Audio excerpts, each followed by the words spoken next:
Hey everyone, well today I ran into a fried wheel bearing, so in this video I'm going to show you how to replace wheel bearings. This one's going to be the rear wheel bearing with the sprocket carrier. As you can see on this one, the sprocket carrier bearing totally failed and there's bits and pieces of bearing all over the place, and it was actually so bad that it fried the wheel spacer. So I'm going to go ahead and replace that wheel spacer and show you how to replace the sprocket carrier bearing and the wheel bearings on a 2012 Triumph Daytona 675. Alright, for this job I'm going to use either this wheel bearing remover set from Motion Pro or a blind bearing puller set also from Motion Pro. You're also going to need some type of seal puller or like a pry bar, circlip pliers, and I like to use a brass mallet for beating on stuff. Owlballs makes pretty good wheel bearing sets and they're usually pretty cheap. This set was about 30 bucks and it came with all the bearings and the seals. Alright, so I'm going to start with the sprocket carrier bearing and I'm going to pull out this dust seal, throw that away, whatever other debris is in there, and then sure enough on this one there is a circlip. So I want to get a rag in there and kind of clean out so I can get to the holes in the circlip. Grab my circlip pliers in there, squeeze and remove. We're gonna keep this unless the kit came with a new one. This one's in good shape. Now we got our wheel bearing, and the best way to get this one out is probably just to beat it out from this side, beat it down that way. Alright, for this step I'm going to use the Motion Pro 25mm bearing removal tool. That slides right in there. And I'm just going to tap that bearing out. So I supported the sprocket carrier on a couple of 1x2s on a concrete floor. That way I get a good solid base and all the energy from the impact will go into the bearing and not bouncing on carpet or top of the toolbox.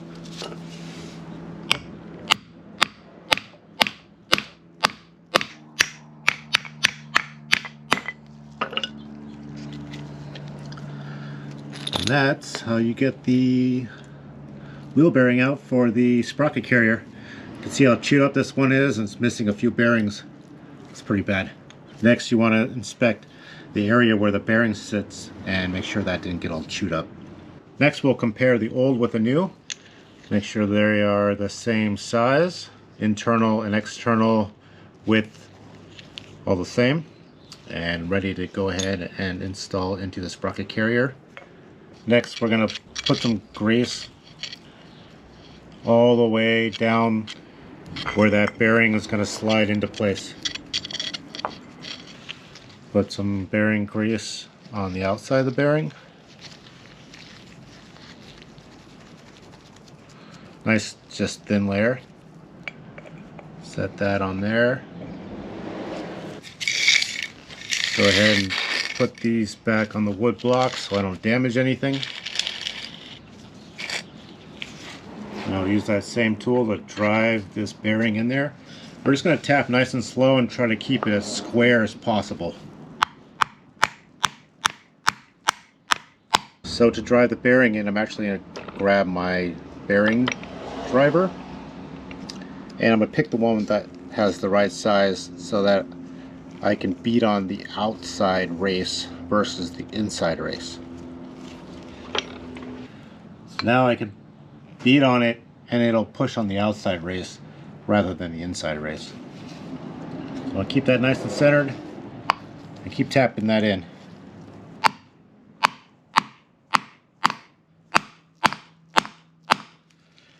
You'll know it's fully seated when you hear a difference in the tone of the impact. It'll get a higher pitch usually. And now we can see that the bearing is all the way down and that the circlip groove is accessible. So now we're going to go ahead and reinstall that circlip. So I'll go ahead and grab the circlip with the circlip pliers, squeeze it all the way, slide it all the way down, and let it sit in that groove. Sometimes I'll just tap on it or push down on it, make sure it's snapped all the way in that groove. You want to make sure all the way around it's in that groove. The next step would be to put in this outer dust seal, and that gets put right in there. But also make sure it's the right one.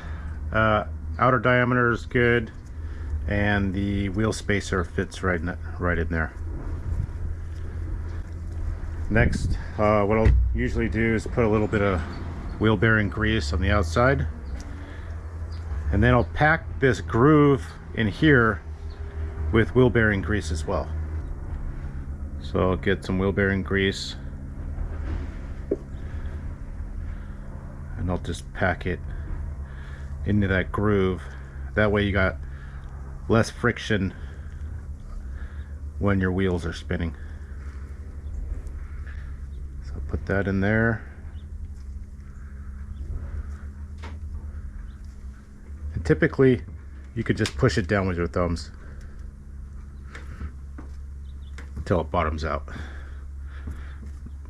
I take the spacer and I just get all that grease evenly distributed, make sure it moves in there nice and smooth. So the sprocket carrier is done.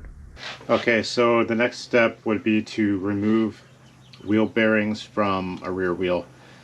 So you want to remove any of the dust seals that there might be. Usually there's just one on the rotor side and not one on the other side where the sprocket carrier goes in.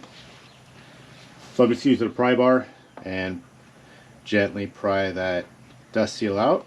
Should come right out. Next, you'll want to remove any circlips. So there's one here, so I'll go ahead and remove that with my circlip pliers. Push down, in, remove. So to pull out wheel bearings, we got a couple options. So what we can do is shift the inner spacer out of the way, and then get in there with like a long chisel or something like that to go in there and hit the inside race of the opposite bearing and beat that out that way. You could use a blind bearing puller, or in this case I'm going to use a bearing removal tool, and I'm going to show you how to do that. So you got to pick the right size, one that fits as snug as can be in that bearing. And what we're going to do is, while it's in the bearing, I'm going to drive in this wedge, and it's going to spread out, grab that bearing, and pull it out. I'm going to insert that there. That. Put that wedge in from the other side, and slide it in that groove right there. So this is going to go on the floor in that bearing.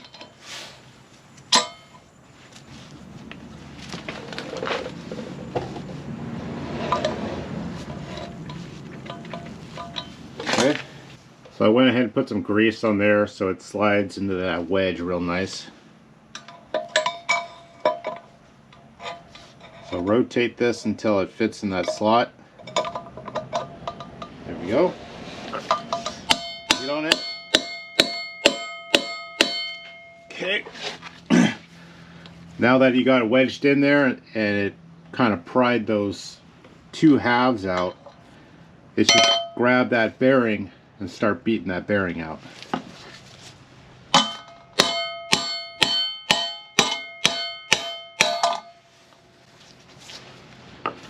And there we go. So to get this all broken loose,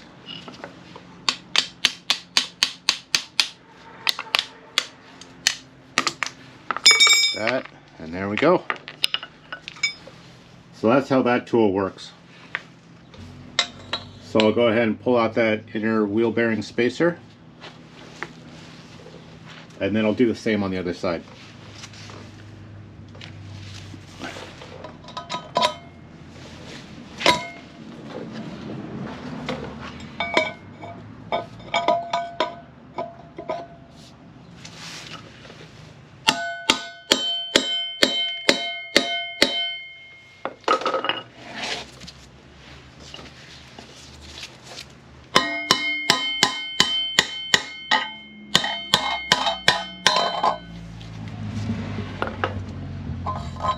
You shouldn't really have to beat on it that hard, just a couple of good taps and the bearing should come right out.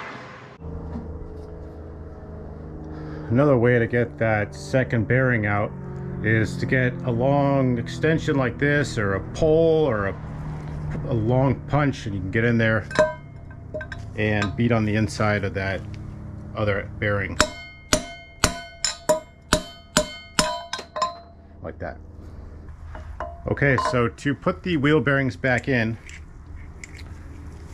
I like to go ahead and first lubricate the outside of the bearing race and the inside of the wheel. So I'll throw a little bit of wheel bearing grease in there. A little bit on the outside, just a thin coat.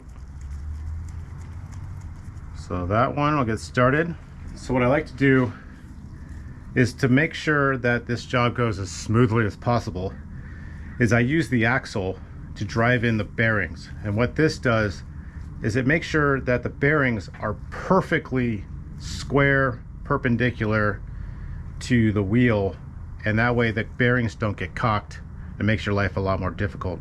So knowing that the bearings are riding super perfectly tightly on the axle enables me to drive in the bearings nice and perfect. So what I do is gently tap the first bearing in, just get it started, and then on the other side I'll slide on the wheel spacer, or the inner bearing spacer. So sometimes you got to put everything together first. You got bearings on both sides, and you can see this one's already starting to go in there because it's so perfectly square. So what I'm going to do is I'm going to start with that end.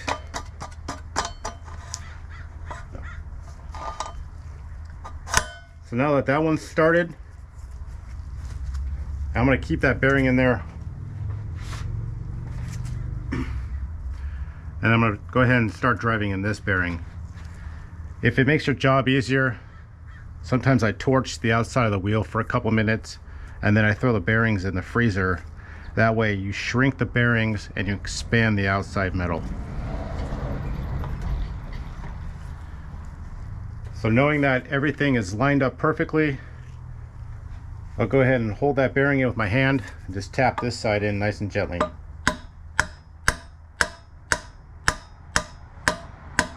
Very gently, because you don't want to damage the bearing by doing this beating on the inside race.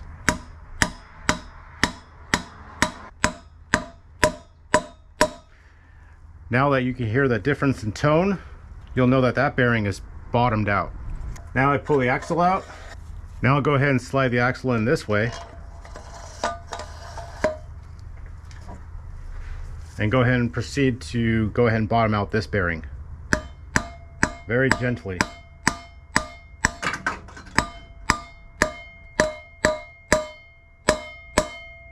So a trick I've learned is to get a ball peen hammer like this, put it in the center there, tap on that.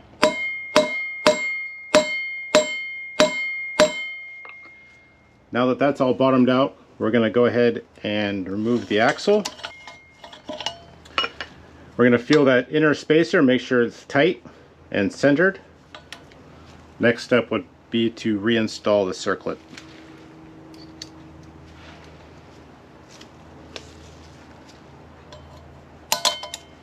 You want to make sure that circlip is sitting all the way in that groove all the way around. So I got the new dust seal. So make sure that's the right one. It goes into that perfectly, and the wheel spacer fits nice and tight in there. So again, with this one, I'm going to go ahead and grease the outside and pack the inside groove with the grease.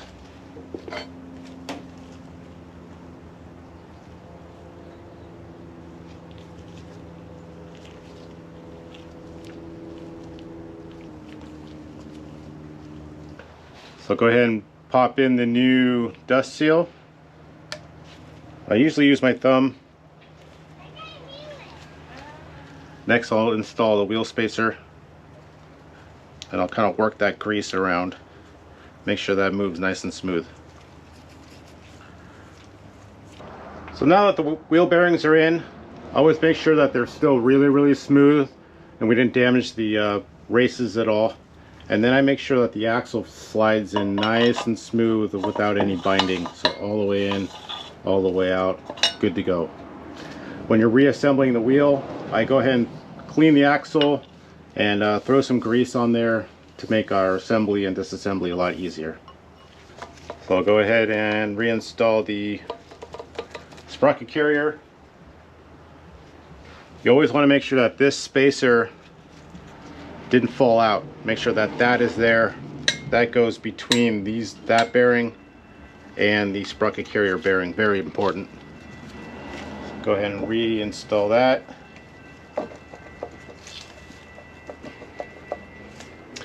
And then you're ready to put the wheel back on the bike. So I hope you enjoyed that video. If you guys have any questions or comments, don't hesitate. I will get back to you. And stay tuned, more videos to come. Thanks.